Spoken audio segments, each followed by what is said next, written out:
Good morning बच्चों। Hello my dear students, मैं संतोष ma'am. तो जो हमने टॉपिक पढ़ा था 2 दिन संज्ञा वाला, अब उसके जो प्रश्नोत्तर है आई होप आपको समझ में आ गया होगा। तो ये प्रश्नोत्तर तो आप आराम से कर सकते हो ना आराम से। जैसे पहला प्रश्न है हमारा कि संज्ञा किसे कहते हैं।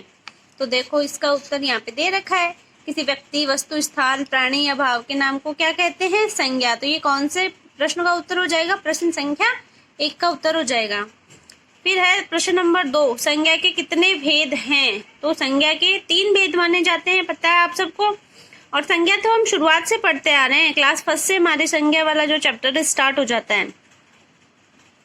तो संज्ञा के 3 भेद माने जाते हैं, व्यक्तिवाचक संज्ञा, जातिवाचक संज्ञा और भाववाचक संज्ञा। पता है सबको।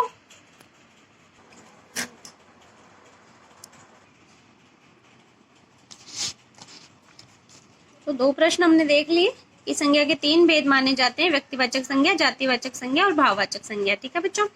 अब हम तीसरे प्रश्न पे आते हैं कि व्यक्तिवाचक संज्ञा और जातिवाचक संज्ञा में क्या अंतर है। तो इनमें अंतर इतना ही है कि व्यक्तिवाचक संज्ञा में तो किसी विशेष व्यक्ति, वस्तु या स्थान का बोध होता है, एक ही व्यक्ति का, विशेष व्यक्ति का बोध होगा।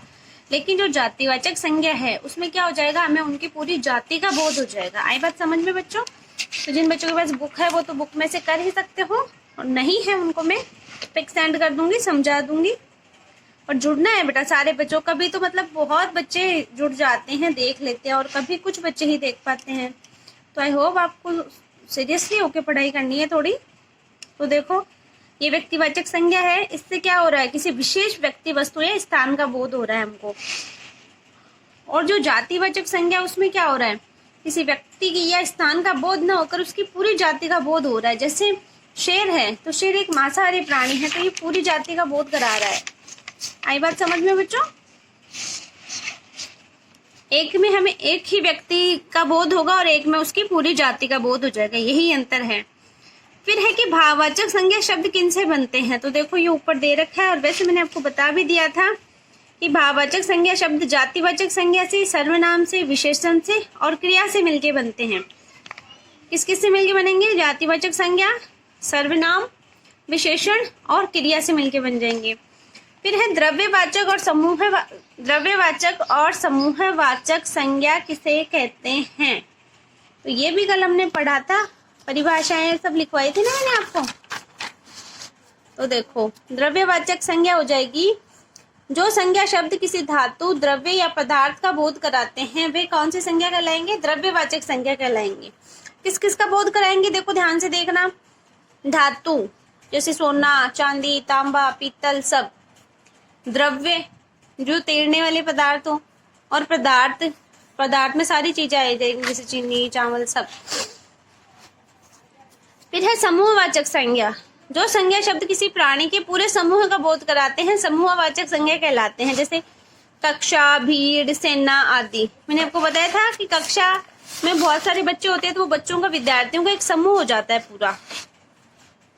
अब देखो मेरे साथ चलो, किसी व्यक्ति, वस्तु, स्थान या भाव के नाम को क्या कहते हैं। तो ये भी संज्ञा की डेफिनेशन हो गई हमारे लिए। संज्ञा कहते हैं व्यक्तिवाचक संज्ञा से बोध होता है। तो बताइए मुझे, व्यक्तिवाचक संज्ञा से किसका बोध होता है, जाति विशेष का, विशेष भाव का, किसी पदार्थ का नहीं।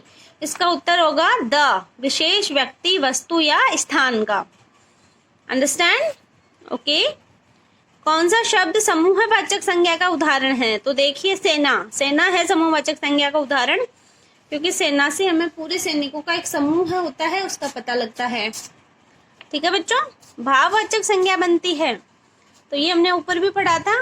भाववाचक संज्ञा से, सर्वनाम से, क्रिया विशेषण से, सबसे मिलके बनती है, तो इसका हो जाएगा उपयुक्त तो सभी। ठीक है। तो अब हम आगे चलते हैं। उचित शब्दों से रिक्त स्थानों की पूर्ति कीजिए। संज्ञा के 3 भेद है, ये मैंने रिक्त स्थान की पूर्ति करके रखी है। तो संज्ञा के कितने भेद हैं, 3 भेद हैं। रामायण कौन सी संज्ञा का उदाहरण है। तो रामायण जो है वो व्यक्तिवाचक संज्ञा का उदाहरण है। मानव शब्द के भाववाचक संज्ञा, मानवता। मानव शब्द की भाववाचक संज्ञा क्या हो जाएगी, मानवता। विद्वानों के अनुसार संज्ञा के भेद और माने जाते हैं। तो हमने पढ़ा था कि द्रव्यवाचक संज्ञा और समूहवाचक संज्ञा, विद्वानों के अनुसार संज्ञा के दो भेद और माने जाते हैं। 5 लीटर दूध देना में द्रव्यवाचक संज्ञा होती है।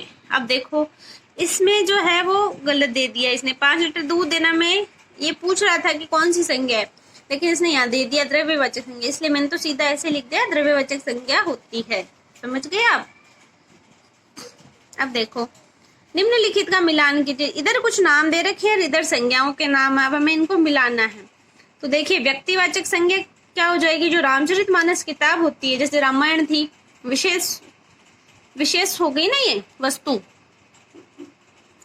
फिर जातिवाचक संज्ञा में हिरण, भाववाचक संज्ञा में मिठास, द्रव्यवाचक संज्ञा में सोना और समूहवाचक संज्ञा में कक्षा, क्योंकि ये कक्षा भी एक समूह का बोध कराएगी, सोना धातु होता ही है। ठीक है बच्चों, तो आई होप आपको इतना समझ में आ गया होगा। सही कथन पर स तथा गलत कथन पे ग लिखिए। तो देखिए व्यक्तिवाचक संज्ञा से किसी विशेष व्यक्ति का ज्ञान होता है, सही है ये बात। आप स लिख सकते हो, चाहे टिक भी कर सकते हो, कोई दिक्कत नहीं है। ताजमहल जातिवाचक संज्ञा का उदाहरण है, सही है। पूरी जाति का बोध कराने वाले शब्द द्रव्यवाचक संज्ञा कहलाते हैं। भीड़ किसका उदाहरण है, तो भीड़ है वो समूहवाचक संज्ञा का उदाहरण है। भीड़ किसका उदाहरण है, समूहवाचक संज्ञा का। चांदी तथा पीतल द्रव्यवाचक संज्ञा के उदाहरण हैं, राइट है, सही है ये बात। अब देखो ये मैंने आपको होमवर्क में दिया था कि निम्नलिखित शब्दों से भाववाचक संज्ञा बनाई। आई होप आपने बना लिया होगा। मोटा से क्या होता है, मोटापा। मानव से मानवता। काला से कालीमा। अपना से अपनापन। अच्छा से अच्छाई। धोना से धुलाई। सजाना से सजावट। खेलना से बनता है खेल और सफल से बनता है सफलता। ये जो शब्द है क्या है, भाववाचक संज्ञा शब्द है। ठीक है बच्चों, तो आज के लिए हमारा टॉपिक इतना ही है।